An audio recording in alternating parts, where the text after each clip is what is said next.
Well, good evening, everyone. It's a pleasure to be here. I can still remember the impending doom that I felt in my courtroom. Everybody was looking at me with condemnation, and rightfully so. I was guilty, although I adamantly denied that. The judge slammed his gavel down, and he looked at me over his glasses, and he said, "Mr. Kelley, a jury of your peers has found you guilty of the crime of murder and has sentenced you to life in the state penitentiary. Now, do you have anything to say for yourself?" I couldn't say anything. What was there to say? I stood there trembling, awash in the devastation that I had caused, and of the devastation that I knew was coming for me. There was nothing to say. I couldn't clean up that mess. I was still in my mess. I didn't know how to get out of it. That moment happened 24 years ago, 1992. And since then, my life has been a surreal journey of shame, guilt, prison, but remarkably, also of self-discovery and redemption and service. I am not the same man I was 24 years ago when I so recklessly took a life in a dope deal that went horribly wrong. Something I regret every single day. But who of us is the same person we were 24 years ago? Anybody? Let me shift to prison. I'm going to tell you something enlightening about prison. Prison is a bizarre place. Right, who knew? Mic drop, I'm out of here. It's One Flew Over the Cuckoo's Nest meets Shawshank Redemption. I'd give you more up-to-date analogies, but we watch way too many reruns in the big house. And here's what I want you to know about the people that are in prison and about me and my case. Hurting people hurt people. Let me say it again. Hurting people hurt people. Usually themselves in the form of poor choices or addiction or even suicide. But not always. Sometimes they hurt other people. And I have spoken with literally hundreds of murderers and violent offenders, and that truth runs across the board. So I just wanted you to know about that. I want to share with you a little bit about my prison experience. I remember my welcome to prison moment when I went down. And they put me on a unit with over 3,000 men. Most of them were from 18 to 21. A lot of angst in the house. And we fought over everything. We fought over benches to sit on, TV shows to watch, whether we were going to watch Terminator again for the 54th time. We fought over food or things that resembled it. We even fought about who could fight who. And you know what? If you're in prison, you better fight. Or you better at least sell it to somebody that you're willing to. In Texas prisons, we have a thing that's called the check game. When you come to prison, when you go to the day room, somebody, usually several somebodies of a different race, are going to approach you and do a heart check. They want to find out if you're willing to fight for yourself and your belongings. And make no mistake, the whole day room is watching. They want to know too. Everybody wants to know where you're at in the pecking order. Will you fight or not? And if you won't fight, it's ugly. You become property to be used, a resource to be used and traded. I have counseled many young men who came to prison, and I told them, go down to that day room and meet this head on, and you fight like there's no tomorrow. And if you do, the members of your own race are going to back you, and they're going to make sure that you don't get beat down too badly. But if you won't fight, nobody else will either. You'll be on your own. And that is a lonely place to be in prison. It's like being in the Serengeti. So I was out on the rec yard one day. I had only been there a month or two. And I was contemplating how I even ended up in this situation. I was a pretty good kid. I was voted Mr. Junior High School. I was in student council. I got great grades. Homecoming king candidate. Stellar athlete in school. I went to a Division II school on a track scholarship. I even pledged Pi Kappa Alpha. How does that guy end up in prison with a life sentence for murder? It was baffling, even to me. Now, sure, I came from a broken home. I've never known my dad. Alcoholism runs deep in my family. I saw a little bit of abuse when I was growing up, although it didn't deal with me. But it's not the makings of a murderer. So I was contemplating that on the rec yard when a race riot broke out. Isn't that what always happens? And in an instant, it was chaos on the yard. It was 70 on 20, and I was a member of the 20. And for reasons I don't even know,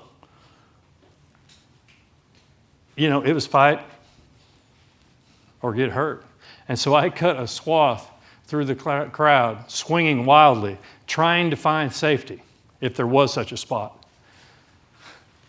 Safety ended up to be a cloud of tear gas that the officers shot in, that I was thankful to be choking through. For the next several hours, we lay face down on the rec yard, handcuffed with plastic pull ties, covered in fire ants. Now, when I get to heaven, I've got a discussion with God about the usefulness of fire ants, but that's for another time and discussion. Once the guards regained control, they locked us all up in our blocks. For the next 30 days, we were on lockdown. In your cell, with your cellie, in a 6-foot by 9-foot cell, 2 bunks and a toilet, 24/7 for 30 days. 3 times a day, a guard will bring you a sack lunch, and you rarely see anybody else. It gets pretty comfortable. So one night I was standing in front of my cell, bored, listening to the collaborative din of the cell block, and I heard the telltale signs of a fight. Tennis shoes squeaking, grunts and groans, the thud of flesh on flesh. And I heard a man say, "No, I'm a man too." More scuffling. Then more frantic this time. "No, I'm a man too." Shortly after that, the scuffling stopped. And I thought, my God, that man's lockdown is way worse than mine. Do you see how hopelessness and despair and anger grip prison? It covers it like a cloud. And it just chokes out any ideas about change or hope. If a man is going to change in prison, there are precious few handholds and even less hands reaching down to help pull him up. I was blessed to find some of those hands. I reached out for people to do that. People would not let me languish in prison. I had people that cared about me. I got a mentor. I got a sponsor in AA. And we started processing things. We started opening up and peeling back my onion and looking at things that were going on. We took a fearless and thorough inventory of my life and replaced the broken parts that have never served me well with new things. And I grew. And my outlook changed. I got a different viewpoint, one not centered on me. And once I started to do that, I started sharing these great truths, these jewels with my cohort, with my friends in prison. It's the old deal. Once I pull the beam out of my own eye, I can help somebody else do the same thing. And things started changing for me. And what I realized along the way, something very important. If hurting people hurt people, healing people heal people. That's another great truth to stand on. And I shared that a lot. So, 22 years I did in the belly of the whale. 12 parole denials, and I finally came up again and made parole. had been granted freedom. Even on a life sentence, it was a weird sentencing quirk in Texas at the time. I had made free at last, free at last. Thank God Almighty, I was free at last. My problems are over, right? No. You know, it's amazing to go through the arduous trek of prison and get out and realize that I've just entered, the promised land of freedom, and there are giants and armies and battles to be fought that most of the people coming out of prison are not prepared for. I was lucky because I had a strong network around me, a strong group to help me out. Somewhere along the way, I joined an amazing group, a nonprofit called the Prison Entrepreneurship Program.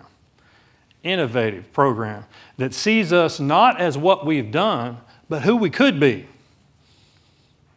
And for the first time in my life, I saw something I could really invest in my life and start helping people and do something different. PEP. And you can look us up on pep.org, pep.org.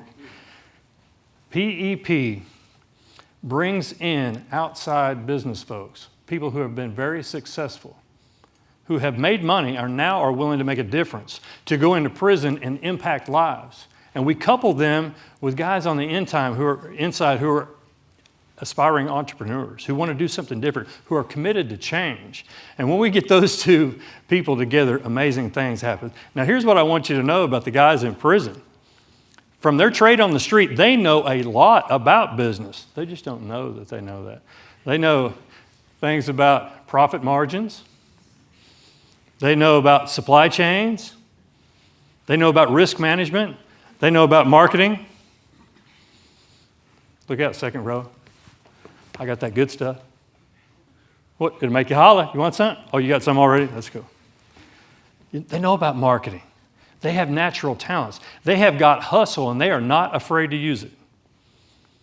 And so our founder realized that with a little redirection, with a little education, we can apply those natural skills to these guys, and they can start a legitimate business when they get out. But look, we are not trying to make better dope dealers. That is not the deal. We're trying to forge better men. So we put them through a refining fire 9 months long with a lot of character stuff going on. It was things that I had prepared myself for, so I became an asset to that program on the inside. I was a peer educator. I helped out, and it was awesome. PEP, and I know this crowd knows that the recidivism rate for men and women coming out of prison is historically over 50%. It is difficult to get a job. It's difficult to get started. It is difficult to do anything.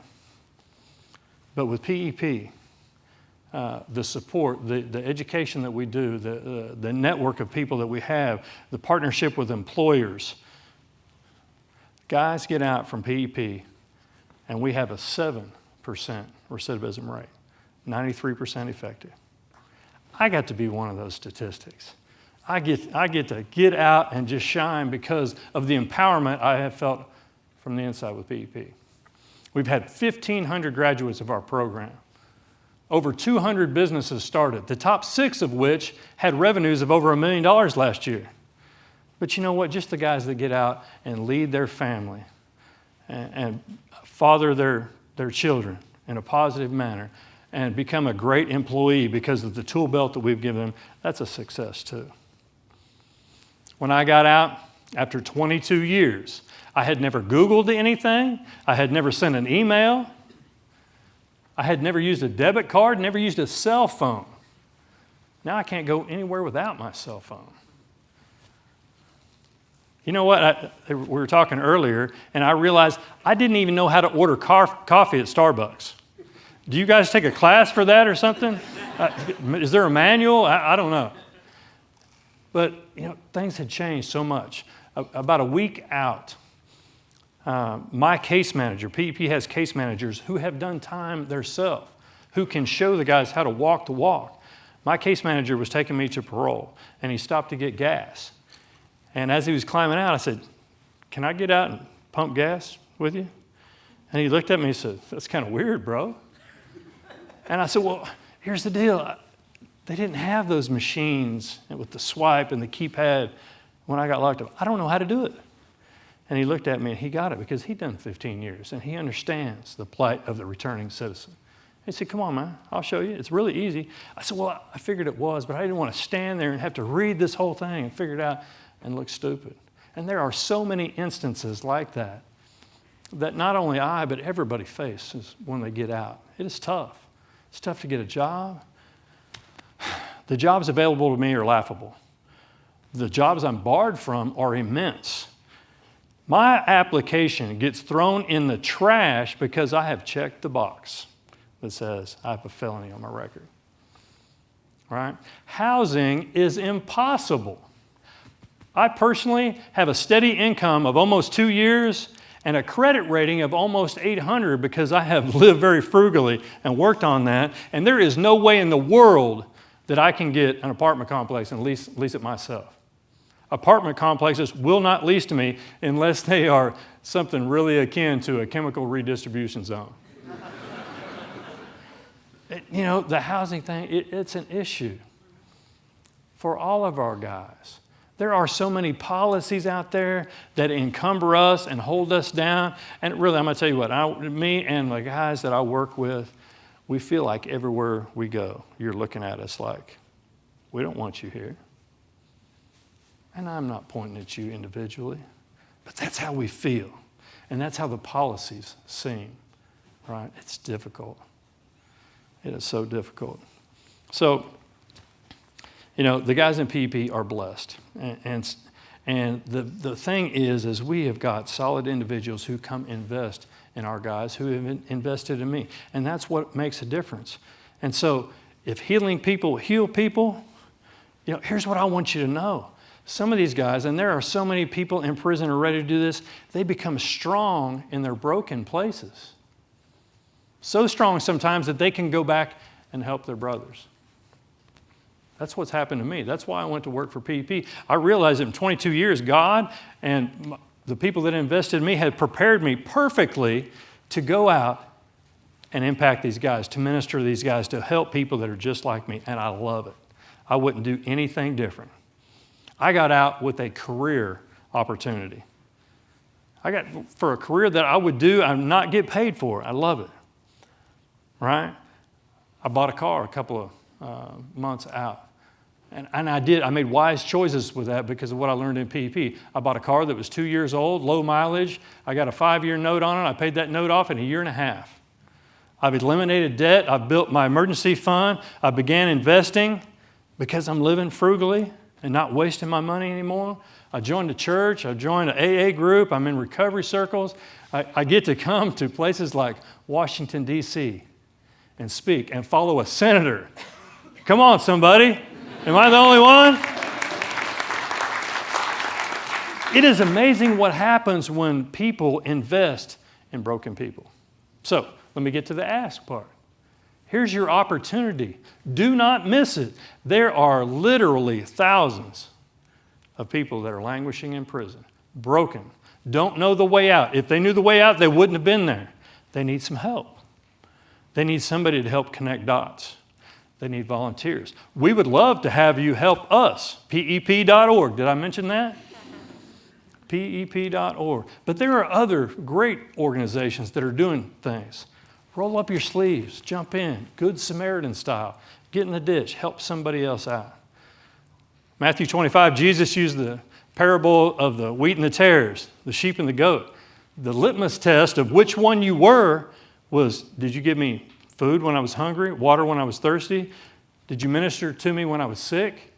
Did you go visit me in prison? It's the litmus test. And it makes a difference. And our executives know that. Our mission statement is we are servant leaders on a mission to stimulate positive life transformations in inmates and executives by unlocking human potential through entrepreneurial passion, education, and mentoring. Amazing things happen. And I realized something amazing happened to me. I got strong in my broken places. So let's go back to that question that the judge asked me. Today I would say, yes, Your Honor, I do have something to say. I'm sorry. I am sorry that I caused so much devastation, pain and suffering to so many.